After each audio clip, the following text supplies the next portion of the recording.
आज की इस कथा से हम सभी जानेंगे कि किस श्राप के कारण स्त्री समय से पहले विधवा हो जाती है। आज के समय में ऐसे चर्चे बहुत ही ज्यादा सुनने को मिलते हैं।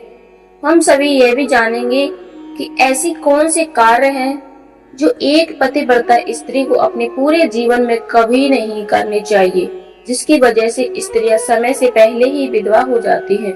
सभी माताओं और बहनों से मेरा विनम्र निवेदन है कि इस कथा को आप सभी पूरा अवश्य सुनें। चलिए आपका ज्यादा समय ना लेते हुए कथा को प्रारंभ करते हैं।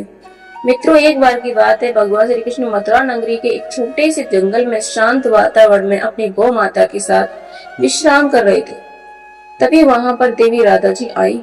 भगवान श्री कृष्ण के को नमन करते हुए बोली, हे प्रभु, आज मेरे मन में कुछ प्रश्न उठ रहे हैं जो मुझे बहुत परेशान कर रहे हैं। मैं उन्हीं प्रश्नों के उत्तर जानने के लिए आपके पास आई हूँ। भगवान श्री कृष्ण ने कहा, हे देवी राधा, तुम निसंकोच होकर अपने प्रश्न पूछो, मैं तुम्हें तुम्हारे सभी प्रश्नों के उत्तर दूंगा। देवी राधा ने कहा, हे स्वामी, औरत किस पाप के कारण समय से पहले विधवा हो जाती है? आज जब मैं पूजा के लिए फूल तोड़ने गई थी तो मैंने कुछ स्त्रियों को देखा।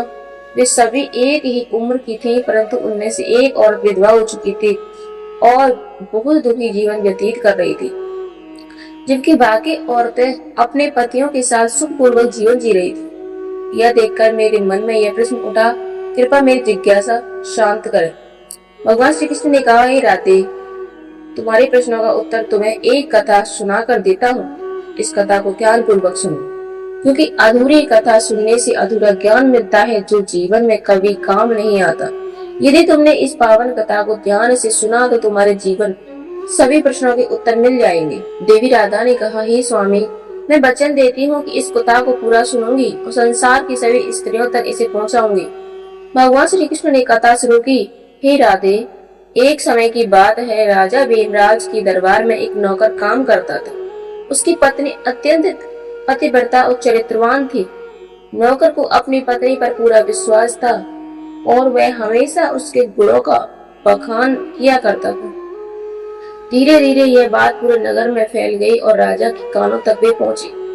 राजा ने नौकर को बुलाकर कहा, क्या सच में तुम्हारी पत्नी इतनी पवित्र और पतिव्रता है?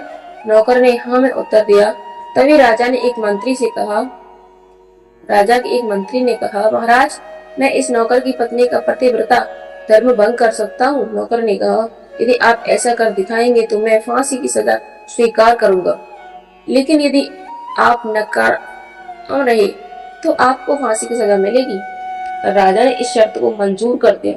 मंत्री ने एक चाल चली। उसने एक साधु, एक जादू टोना करने वाली स्त्री को धन का लालच देकर नौकर की पत्नी के पास भेजा। वह स्त्री नौकर की पत्नी के पास उसकी सास बनकर और पहुंची और कुछ दिनों तक उसके साथ रही। एक दिन स्नान के दौरान उसने छल से नौकर की पत्नी की जांघ पर एक तिल देख लिया। उसके सुहाग के निशाने, एक मटका और एक कतार चुरा ली। फिर वह ये चीजें मंत्री को दे आई। अगले दिन मंत्री ने दरबार में मटका और कतार दिखाकर कहा कि नौकर की पत्नी ने उसे ये चीजें दी हैं और उसकी जांघ पर तिल का निशान भी बताया। नौकर ने अपनी पत्नी पर अविश्वास करके उसे दोषी मान लिया। राजा ने शर्त के अनुसार नौकर को फांसी की सजा सुनाई। जब नौकर को फांसी दिए जाने का दिन आया तो उसकी पत्नी ने एक योजना बनाई। वे राज दरबार में एक नर्तकी का वेश धारण करके पहुंची और राजा के सामने नृत्य किया। राजा प्रसन्न होकर बोले, वर मांगो। नर्तकी बनी उस स्त्री ने कहा, महाराज, मुझे आपके दरबार में एक चोर है जिसने मेरी अंगूठी चुराई है, उसे फांसी की सजा दीजिए। राजा ने कहा, वह चोर कौन है? तब वह स्त्री ने मंत्री की ओर इशारा करते हुए कहा, यही मंत्री महोदय है। मंत्री घबराकर बोला, महाराज, मैंने इस स्त्री को आज तक कभी देखा ही नहीं, फिर मैंने इसकी अंगूठी कैसे चुराई है? तभी नौकर की पत्नी ने अपना वास्तविक रूप दिखाया और कहा, महाराज, यदि इस मंत्री ने मुझे कभी देखा ही नहीं तो फिर यह मेरा मटका और कतार कहाँ से लाया है? यह सब इसकी षड्यंत्र है। फिर उसने पूरी सच्चाई राजा के सामने रखी। राजा ने सच्चाई जानकर नौकर को रिहा कर दिया और मंत्री को फांसी की सजा सुनाई। इस कथा को सुनाने के बाद भगवान श्री कृष्ण ने देवी राधा से कहा, हे राधे, अब मैं तुम्हारे प्रश्नों के उत्तर देता हूँ। जो स्त्री अपने पति का नाम मुंह से लेकर बुलाती है, आयु कम से कम हो जाती है और समय से पहले विधवा हो जाती है। इसलिए किसी भी स्त्री को अपने पति का नाम नहीं लेना चाहिए। तुम्हारा दूसरा प्रश्न है, कौन सी स्त्री जीवन में सुख नहीं पाती? जो स्त्री बिना अपने पति की अनुमति के घर से बाहर जाती है, उसे जीवन भर दुख ही भोगना पड़ता है। तुम्हारा तीसरा प्रश्न है, वे कौन सी चीज है जो पत्नी पति को मांगने पर भी नहीं देती? वह चीज है गाली, एक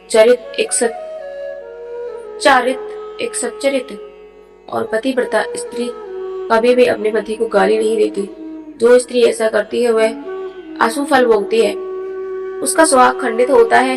हे राधे, जो स्त्री पतिव्रता धर्म का पालन करती है, उसके घर में माता लक्ष्मी का सदैव वास रहता है और उसका सुख समृद्धि से भरा रहता है। जो स्त्री पतिव्रता होते हुए भी बुराई पुरुष से संबंध रखती है, उसके घर से लक्ष्मी चली जाती है और उसे जीवन भर दुख और गरीब झेलनी पड़ती है। देवी राधा ने भगवान श्री कृष्ण का आभार व्यक्त करते हुए कहा, हे प्रभु, मेरी सभी शंकाएं दूर हुई है।